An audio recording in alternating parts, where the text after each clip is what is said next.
Hello, my name is Candice Rivas. I attend College of the Desert and the year is 2024. This is my video report based on Chapter 9, Sexual Orientations from the textbook Our Sexuality.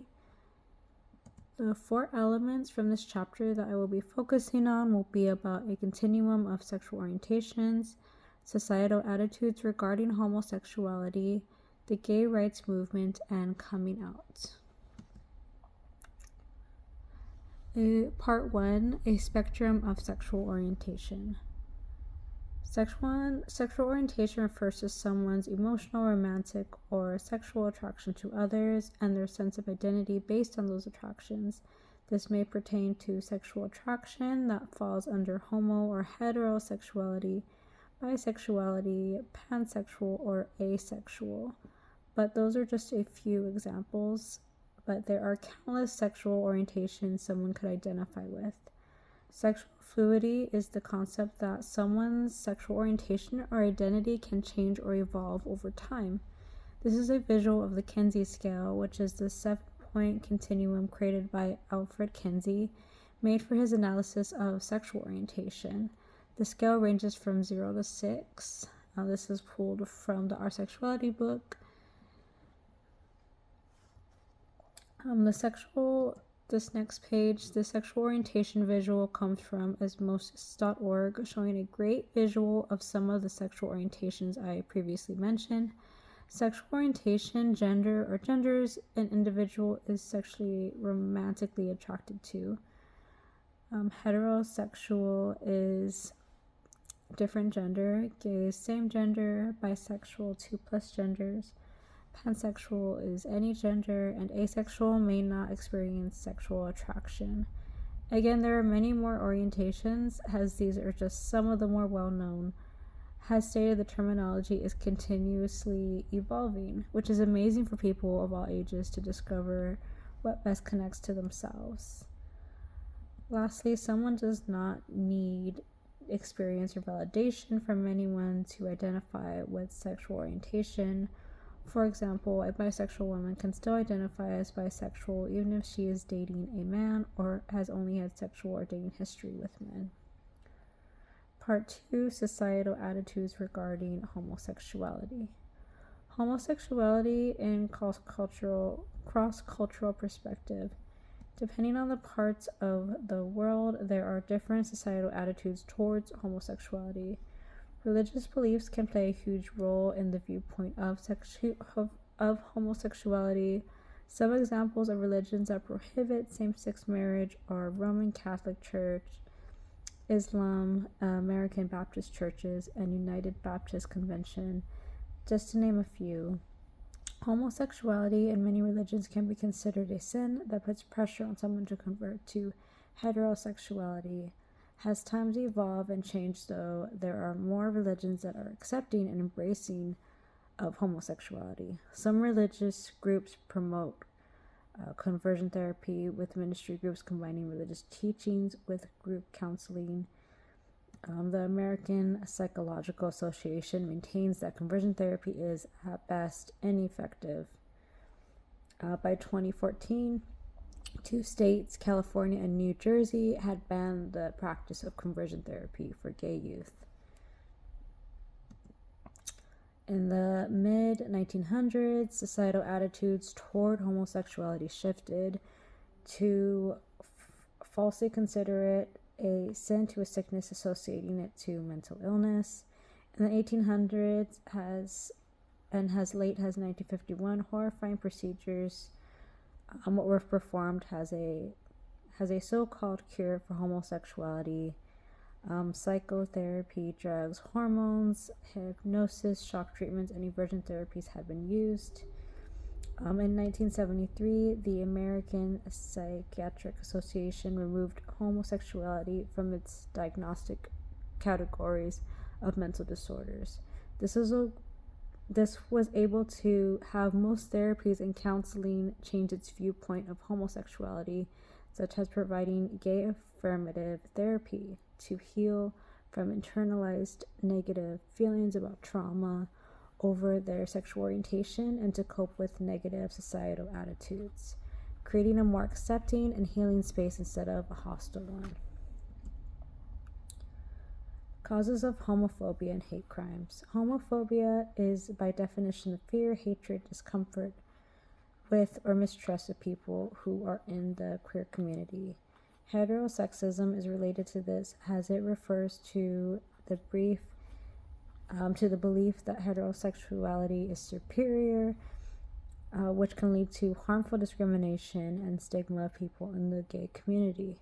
This kind of belief can result in discrimination that is extremely harmful and hurtful to queer individuals. Quoted 30% of a representative survey of LGB adults reported having been physically attacked or threatened, according to Pew Research 2013. The most extreme form of homophobia is hate crimes. Acceptance has increased over time in the United States. This creates more opportunities for individuals with homophobic viewpoints to work on educating themselves or engaging with others to have more experience to not live in ignorance or hate. Increasing acceptance transitions me to the next section, which is the gay rights movement. The gay rights movement. The gay rights movement was the rise of homosexual activism that rose in the late 1960s. The goal of this ranged from anti-discrimination and human rights to gain access to adoption, employment, and housing, and more. The symbolic birth of homosexual activism happened in 1969 in New York City when police raided a gay bar, the Stonewall Inn. This was not something uncommon, as police raids were common, but this was a time that the bar's patrons fought back. This created a riot that lasted until the following day. The incident occurred as a catalyst for the creation of gay rights groups and activities still prominent today, such as Pride Week and parades held yearly. Since the early 1970s, countless groups of individuals have worked to continue promoting civil rights for the gay community. This led to decriminalization of private sexual behavior, anti-discrimination, and legal civil marriage for same-sex couples. Part 4, coming out. Coming out is becoming aware of and disclosing one's homosexual identity to others. With a predominantly heterosexual society that could have the potential to be possibly hostile to someone who identifies as gay, this can affect how someone chooses to come out or to come out at all.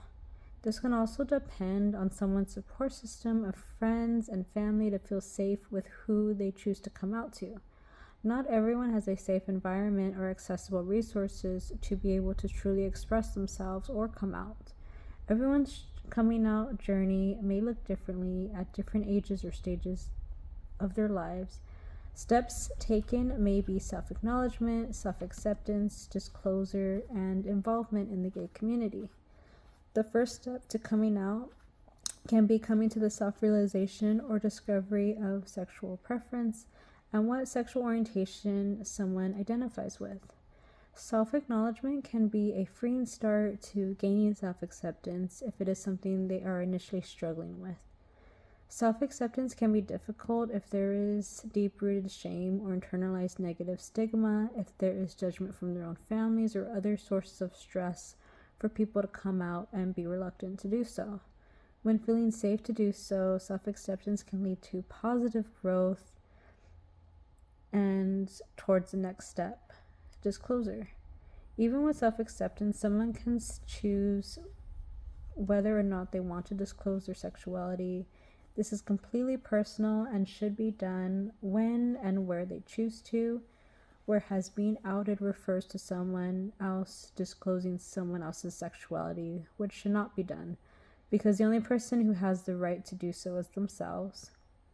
Some guidelines to coming out to friends and family can consist of forming a social network, choosing a trusted first person to tell, practice what they're going to say mentally first, and plan in advance, to name a few. There are also research centers, hotlines and organizations for support for those who need a safe place to get the assistance that they need. This can also be a great way to find a safe and encouraging way to find involvement in the gay community.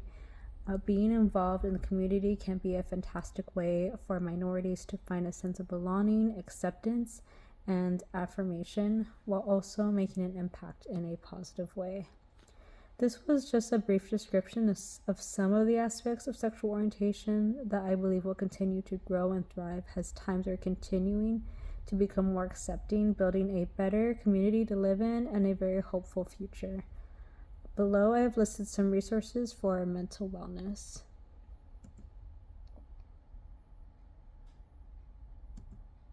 And lastly, thanks to our Sexuality textbook, 13th edition, for information, Dr. Alvarez for the weekly class slideshows, and for the help from my partner when collecting feedback for this project. Thank you.